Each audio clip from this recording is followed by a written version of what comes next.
किंतु आपका वहाँ चलना आवश्यक नहीं है। हम स्वतः इस कार्यक्रम को आगे चला सकते हैं। प्रभुपाद ने कहा, नहीं, मैं चलूंगा। ब्रह्मानंद ने उन्हें हतोत्साहित करना चाहा। प्रभुपाद ने फिर कहा, नहीं, मुझे जाना चाहिए। क्या तुम मुझे ले चलोगे? तब ब्रह्मानंद शिला प्रभुपाद समेत वहां पहुंचा तो हॉल पहले की अपेक्षा कुछ और भर चुका था।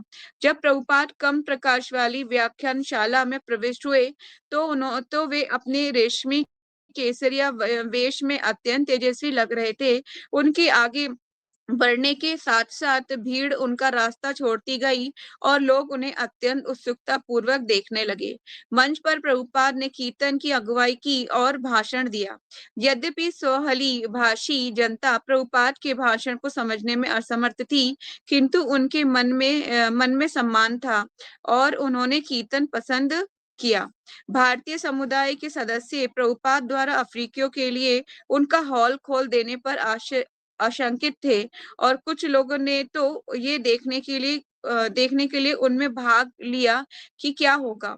किंतु प्रभुपाद के स्नेहपूर्ण कार्यक्रम को देखकर भारतीय प्रभावित थे। स्पष्ट था कि ऐसे सीधे साधे लगने वाले कार्यक्रम में सांस्कृतिक चार दीवारियों को मिटा देने की आध्यात्मिक शक्ति थी। प्रभुपाद ने बारंबार बलपूर्वक कहा कि अफ्रीका में अफ्रीकियों को कृष्णा भावनामृत प्रदान करना ब्रह्मानंद स्वामी का लक्ष्य होना चाहिए। कार्यक्रम सीधा साधा हो, प्रसाद वितरण, मुफ्त पुस्तक वितरण तथा ढोल और करताल से हरे कृष्णा कीर्तन। कृष्णा भावनामृत को मात्र एक अन्य नौरोबी हिंदू धार्मिक संस्था नहीं होना है। हिंदुओं को चाहिए कि वे धन का दान देकर इनमें भाग लें। किंतु ब्रह्मानंद स्वामी का काम अफ्रीकियों के बीच प्रचार करना और उन्हीं में से कुछ को भक्त बनाना होगा। जब वे नौरोबी में कई काले अमेरिकी शिष्य प्रभुपाद से आ मिले तो प्रभुपाद ने उनसे कहा, 400 वर्ष पूर्व तुम्हारे पूर्वज यहाँ से दास बनाकर ले जाए गए थे, किंतु जरा देखो तो कि किस प्रकार तुम लोग स्वामी बनकर वापस आ गए हो। प्रभुपाद ने नैरोबी में प्रथम खुले कीर्तन कार्यक्रम में का भी आयोजन किया। भक्तगण कम कुंजी पार्क में सबसे बड़े वृक्ष के नीचे निकट गए और केन्या की स्वतंत्रता से जुड़ा हुआ एक ऐतिहासिक चिन्ह है। जब वे इस वृक्ष के नीचे कीर्तन करने लगे तो एक विशाल जनसमूह वहां एकत्रित हो गया और बहुत से लोग कीर्तन करने लगे। कुछ लोग तो अपने आदिवासी ढंग से नाचने भी लगे। एक नवयुवक आगे बढ़कर आया और उसने ब्रह्मानंद के व्याख्यान को स्वाहिली में अनुवाद करने की पेशकश की। भक्तों ने मीठी बूंदी बांटी और भीड़ के लोगों को सचमुच आनंद आया। सारा कार्यक्रम अत्यंत सफल रहा। जब भी कीर्तन होता है और कीर्तन के बाद प्रसाद वितरण होता है तो समझ लीजिए कि बहुत ही अच्छा होता है। मतलब लोगों को प्रसाद पाना बहुत पसंद है ना। जिस तरह से भंडारे वगैरह होते हैं ना, सब लोग एकत्रित हो जाते हैं वहां पे भंडारा खाने के लिए, कोई भी क्यों ना हो। इसी तरह से जब पता होता है ना कि प्रभुपाद क्या करते थे, जब वो कीर्तन करते थे ना तो अपने पास जो है व्हाइट रसगुल्ले जो होते हैं ना वो रख लेते थे। तो भक्त लोगों को लगता था कि कीर्तन खत्म होने के बाद रसगुल्ला जरूर मिलेगा, तो उसके वेट करते रहते थे कब कीर्तन खत्म करेंगे प्रभुपाद और कब वो बांटेंगे।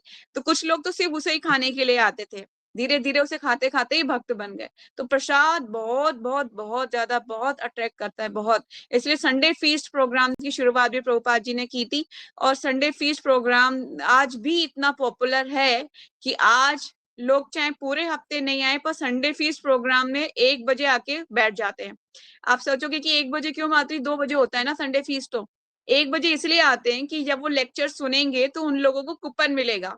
वो कूपन होगा प्रसाद का कूपन, और प्रसाद कूपन अगर वो लेक्चर अटेंड नहीं करेंगे तो उन्हें कूपन भी नहीं मिलेगा।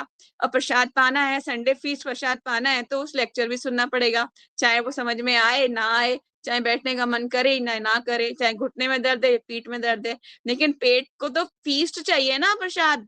और संडे फीस्ट में तो आपको पता ही है कितने सारे आइटम होते हैं, हलवा, पूड़ी, छोले, चावल, 2 सब्जियां और इतना कुछ होता है खाने के लिए। तो बस जो है संडे फीस्ट तो सबको पसंद है, सब लोग, इतनी लंबी भीड़ होती है। अब देखना संडे फीस्ट प्रोग्राम की बहुत लंबी लाइन लगती है संडे फीस्ट खाने के लिए। तो और लेक्चर में भी बहुत खचाखच भीड़ भर जाती है। तो कहने का मतलब ये है कि जो फीस्ट खाने के लिए एटलीस्ट वो आ रहे हैं, जो प्रसाद पा रहे हैं, वही उनका हृदय को, उनका दर्पण को मार्जन हो जाएगा, है ना? हृदय शुद्ध हो जाएगा और वो शुद्ध होते होते होते होते सफाई होते होते एक दिन वो भक्त बन जाएंगे, स्वतः ही आने लग जाएंगे। कोई जबरदस्त चाहे उनका खाने का प्रसाद चाहे कितना भी उनका मन ना हो, तब भी वो जो है कम से कम लेक्चर की उनकी सुनने की जो जिज्ञासा है वो बढ़ती जाएगी और एक दिन वो भक्त बन जाएंगे। और इससे वेरी इंपॉर्टेंट फीस्ट भी, प्रसाद भी बहुत वर्क करता है, बहुत ज्यादा।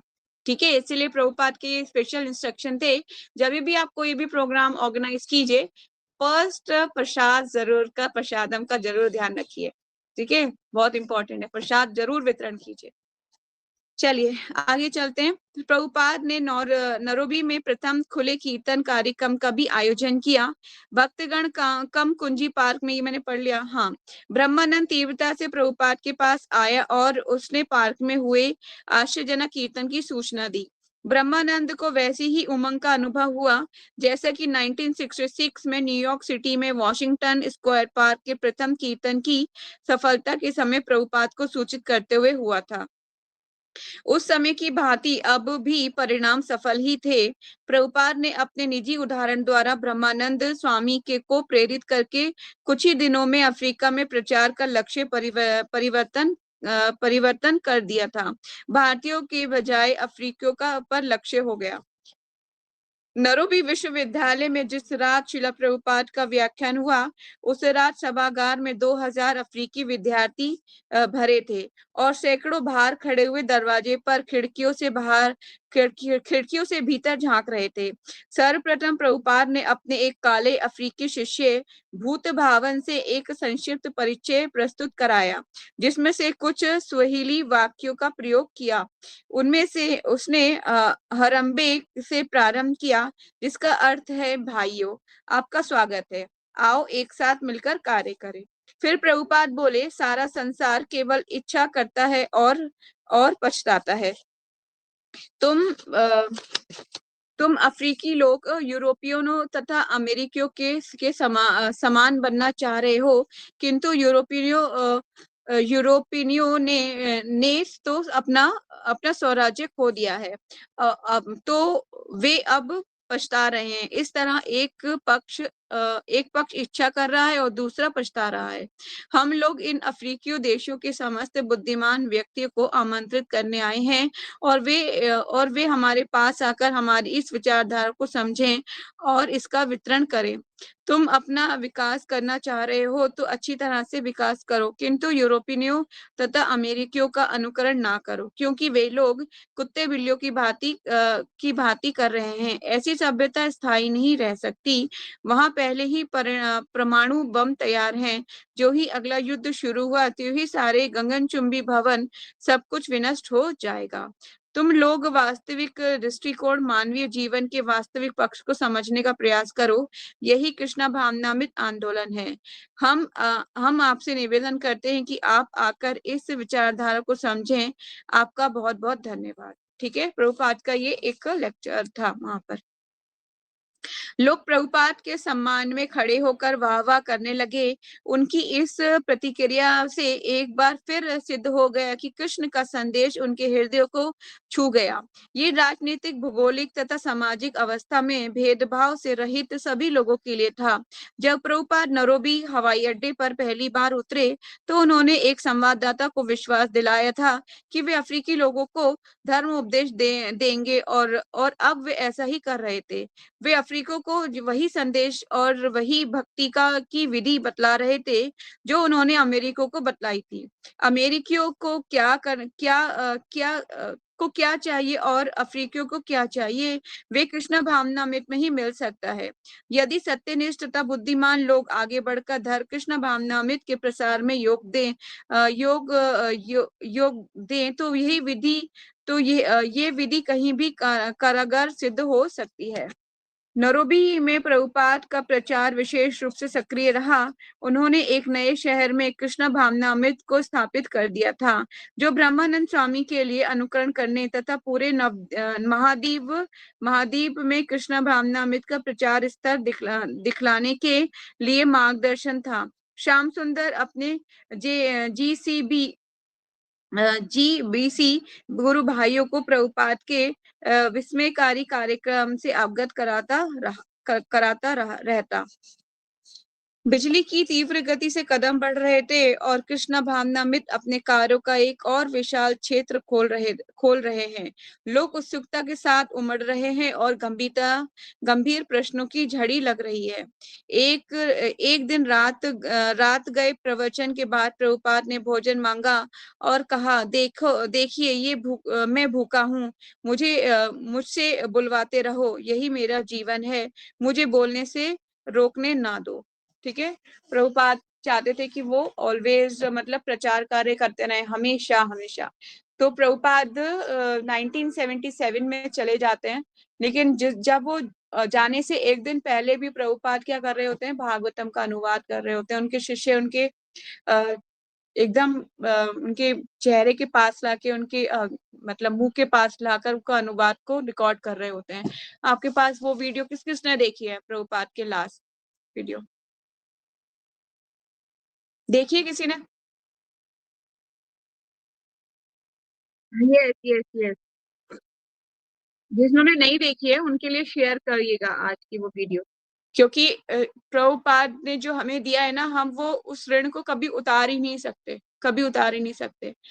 मतलब समझ लीजिए निष्काम भाव से सेवा की है प्रभुपाद ने। उनका खुद का कोई पर्सनल इंटरेस्ट नहीं था या पर्सनल कुछ ऐसा नहीं था कि वो अपने कोई स्वार्थ की पूर्ति कर रहे हो। प्रभुपाद को जरूरत भी नहीं थी प्रचार कार्य की। 70 इयर्स में कोई इंसान को जरूरत क्या है, वृंदावन पहुंच चुका है वो, गुरु की ऑलरेडी गुरु की कृपा है उनके ऊपर, वो क्यों गए हैं? क्यों गए? सिर्फ अपने गुरु की इच्छा को पूरा करने के लिए गए, हमारे लिए गए वृंदावन छोड़ के, है ना। क्योंकि प्रभुपाद ये दिखाना चाहते थे कि कभी कभी हम आध्यात्मिक इंद्र तृप्ति में भी लिप्त हो जाते हैं। कहने का मतलब ये है कि हम एक पर्टिकुलर सेवा में इतने ज्यादा व्यस्त हो जाते हैं कि हमें लगता है कि हम दूसरी सेवा में नहीं करना चाहते। फॉर एग्जाम्पल कि अगर मुझे कोई कहे कि आपको प्रसादम की सेवा करनी है और मैं प्रसादम की सेवा कई सालों से कर रही हूँ, और फिर सडनली मुझे कोई आके बोले, मेरे कोई भी गुरु महाराज जी कई इंस्ट्रक्शन आ जाए या मेरा कोई गॉड ब्रदर्स मेरे को बोले कि आपको ये सेवा अभी छोड़नी है, आपको प्रचार कार्य के लिए कहीं जाना है, तो मैं बोलूंगी नहीं, मैं यहीं पे अच्छी हूँ, है ना, यही बोलूंगी ना मैं। पर लेकिन अगर गुरु के प्रति शरणागत है तो I will be ready in every time, कि मुझे कभी भी छोड़ के अपनी कंफर्ट जोन बना लेते हैं ना हम, हर सेवा में हम अपना कंफर्ट जोन बना लेते हैं। उस कंफर्ट जोन से आपको आगे निकलना है, तो हमेशा तैयार रहना चाहिए हर चीज के लिए। ये नहीं कि ये मेरे कंफर्ट जोन में नहीं है, मैं ये सेवा नहीं कर सकती या मैं ये नहीं कर सकती। हर चीज के लिए तैयार रहना चाहिए। आपको कभी भी कोई सेवा दी जा सकती है। Be ready and be prepare. हमेशा ना करोगे ना तो पीछे रह जाओगे, आप आध्यात्मिक जीवन में आगे नहीं बढ़ पाओगे। ठीक है, इसलिए इसको बोलते हैं आध्यात्मिक इंद्रिय तृप्ति। यहाँ पे भी इंद्रिय तृप्ति हो रही है, पर कौन सी हो रही है? स्पिरिचुअल। ठीक है, तो अभी 5 मिनट और है हमारे पास, एक दो पेज और पढ़ सकते हैं हम। चैप्टर नंबर 5, एक मंदिर हो। प्रभुपाद जी का एक ये कोटेशन, यहाँ पे चैप्टर का नाम है एक मंदिर हो, और पार्ट 1, कोलकाता, मार्च 1971।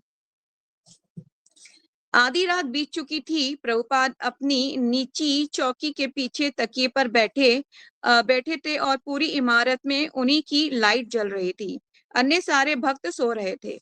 उनके समकक्ष उनकी चौकी पर एक डिक्टेटिंग मशीन तथा बंगाली भाषायुक्त श्रीमद् भागवतम की एक पोथी पड़ी थी। उनके गुरु श्री भक्ति सिद्धांत सरस्वती की एक छोटी सी फ्रेम की हुई तस्वीर उनकी डेस्क पर गुलाब तथा एस्टर के फूलों वाले छोटे गुलदस्तों के बीच रखी हुई थी। उनकी चौकी के परे के फर्श पर सफेद सूती कपड़े से ढकी चौड़ी चटाई बिछी थी, जहां कुछ घंटे पूर्व भक्त तथा अतिथि बैठे हुए थे। किंतु अब वे अकेले थे। यद्यपि सामान्यतः वे 10 बजे सो जाते थे और 3-4 घंटे बाद उठकर अनुवाद कार्य में जुट जाते थे। किंतु आज रात्रि में उन्होंने विश्राम नहीं किया था। उनकी भागवतम की पोथी बंद पड़ी थी और डिक्टेटिंग मशीन ढकी हुई थी। उन्होंने 2 शिष्यों तमाल कृष्ण और मलिमर्दन को मायापुर में जमीन खरीदने के लिए भेजा था। ठीक है, तो यहाँ पर एक दूसरे कॉन्टेक्स्ट में जा रहे हैं हम।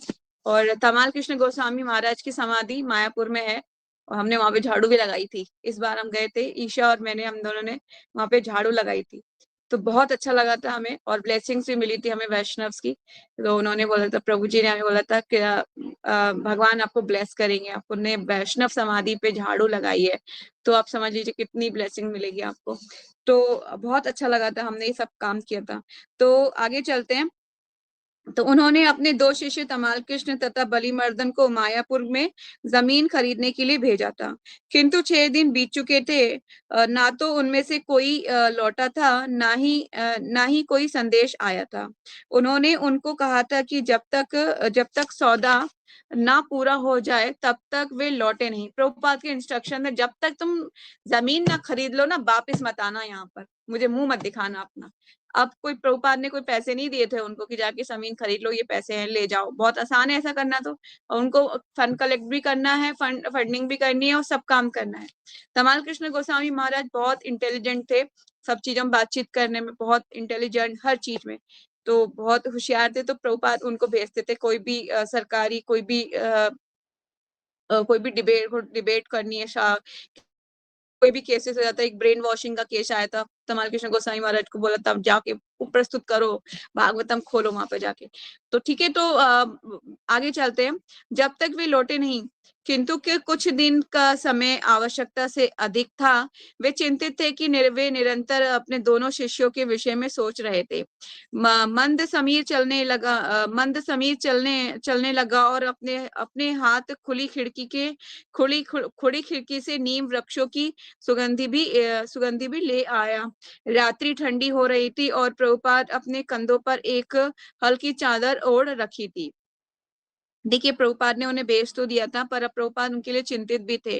जिस तरह से पिता चिंतित हो जाता है पुत्रों को भेजने के बाद कि कोई भी इंस्ट्रक्शन दिए जाए और फिर पुत्र एक प्रिस्क्राइब्ड टाइम पर वापस ना आए, तो पिता को चिंता हो जाती है। इस तरह प्रभुपाद को भी उनकी चिंता हो रही थी। विचारों में मग्न तथा श्वेत गोल तकिए का सहारा लिए हुए उन्होंने अपने कमरे में पड़ी परिचित चीजों का कोई ध्यान नहीं था। उनकी बगल में पीने के पानी की एक मटकी का घड़ा मिट्टी सॉरी एक पीने के पानी का एक मिट्टी का घड़ा रखा था और एक तुलसी का पौधा छोटी सी लकड़ी की एक चौकी पर रखा हुआ था।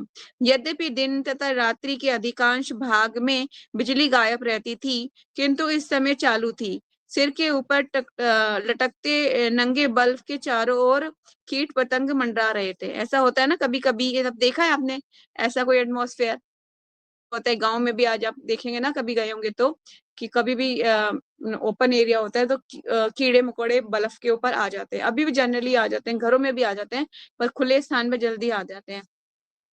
छत में मंडराती हुई छिपकली, हे भगवान, छत पर छत पे मंडराती हुई छिपकली कभी कभी बिजली के बल्ब की ओर झपटकर एकांत कीड़े को पकड़ लेती। तमाल कृष्ण तथा मली तमाल कृष्ण तथा बलिमर्दन इतना समय क्यों लग रहा है, प्रतीक्षा करते हुए 6 दिन से अधिक हो गए। वैसे प्रभुपाद वर्षों से मायापुर में जमीन प्राप्त करने का प्रयास करते आ रहे थे। इस बार काफी उम्मीद थी। उन्होंने तमाल कृष्ण तथा बलिमर्दन को ठीक से समझाकर भेजा था। अब तक उन्हें लौटाना चाहिए था। विलंब का अर्थ है कुछ गड़बड़ी या संकट भी हो सकता था। ठीक है, तो उन्हें बहुत चिंता हो रही है, प्रभुपाद मंडरा रहे इधर से उधर, और मतलब कोई अनुवाद भी नहीं कर रहे हैं, टिकटाफोन भी शांत पड़ा है, और उनकी जो भागवतम की संस्कृत की पोथी है वो भी बंद पड़ी है, सब कुछ बंद पड़ा है, सोए भी नहीं है ना, आधी रात हो चुकी है। अब क्योंकि जिस तरह से पिता चिंतित हो जाते हैं ना, उनका मन नहीं लगता किसी भी चीज में, इस तरह से प्रभुपाद की भी वैसी ही दशा है कि उन्होंने अपने दोनों शिष्यों को तो भेजा है पर वहां से कोई खबर नहीं आ रही है। ठीक है। प्रभुपाद सोच रहे हैं यहाँ विलंब का अर्थ हो सकता है कि कुछ गड़बड़ी है या फिर कुछ संकट भी हो सकता है, क्योंकि शुरू शुरू में मायापुर में जो है डकैती बहुत पड़ती थी, काफी डकैत आते थे जो लूटते थे लोगों को। ठीक है। जिस जमीन को लेने के लिए वे प्रयत्नशील थे, वे 9 बीघे का खंड था, जो भक्ति सिद्धांत मार्ग पर चैतन्य महाप्रभु के जन्म स्थान से 1 मील से कम दूरी पर था। इस भूखंड के स्वामी शेख बंधु, जो मुसलमान किसान थे, ऊंचे दाम मांग रहे थे। केवल हाल में ही कोलकाता में एक वकील जो नवदीप से परिचित थे, यथेष्ट मूल्य पर समझौता कराने में सफल हुए थे। शेख बंधुओं ने 14,500 रुपए का में सौदा तय किया था। ये बहुत पहले की बात है ना, इतने सस्ते में। ठीक है। और उस टाइम में ना ये जो लक्ष्मी है ना, ये लाखों करोड़ों में गिनी जाएगी, क्योंकि उस टाइम पे बहुत वैल्यू हुआ करती थी, है ना। और प्रभुपाद ने कृष्णनगर स्थित बैंक से इस राशि को निकाले जाने का अधिकार दे दिया था। इस प्रकार तमाल कृष्ण तथा बली मर्दन मायापुर के लिए रवाना हो गए थे, जबकि प्रभुपाद कोलकाता में ही अपना कार्य करते हुए रह गए थे। कोलकाता में रह गए थे, किंतु मायापुर गए अपने शिष्यों के विषय में प्रयास सोचते रहते। उनका कार्य प्रभुपाद के लिए अत्यंत महत्वपूर्ण था और उन्हें इस विषय में मन ही मन सदैव आशीर्वाद देते रहते। मन ही मन गुरु का आशीर्वाद मिल जाए तो और क्या चाहिए, काम में सफलता तो गारंटी है ना। जब प्रभुपाद इस तरह विचारों में मग्न बैठे थे तो एकमात्र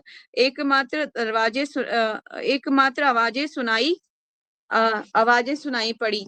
वे रात के समय ध्वनियां दीवारों की भांति, चूहे बरामदे में खराटे मारता एक ब्रह्मचारी तथा दूर सड़क पर अपनी लाठी पटकता गश्त लगाता एक चौकीदार।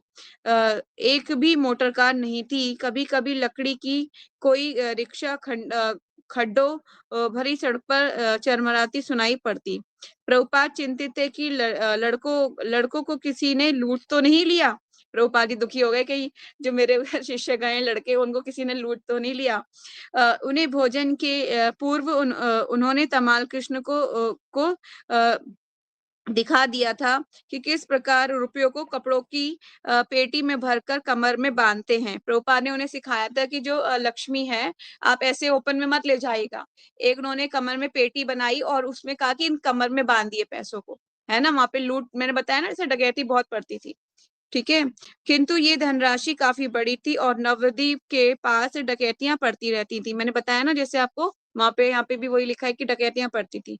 और नवदीप के पास काफी डकैतियां पड़ती रहती थी, या फिर किसी अन्य कारण से विलंब हुआ हो। कभी कभी जमीन के सौदे में जिसमें काफी धनराशि निहित होती है, कचहरी चाहती है कि क्लर्क सारे नोटों के नंबर लिखे, या हो सकता है कि रेलगाड़ी ही खराब हो गई हो। प्रभुपाद बहुत सारे चीजें सोच रहे हैं।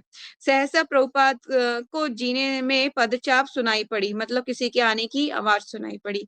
किसी ने बाहरी दरवाजा खोला और अब वह बाहरी बरामदे से बाहर होकर चलने लगा था।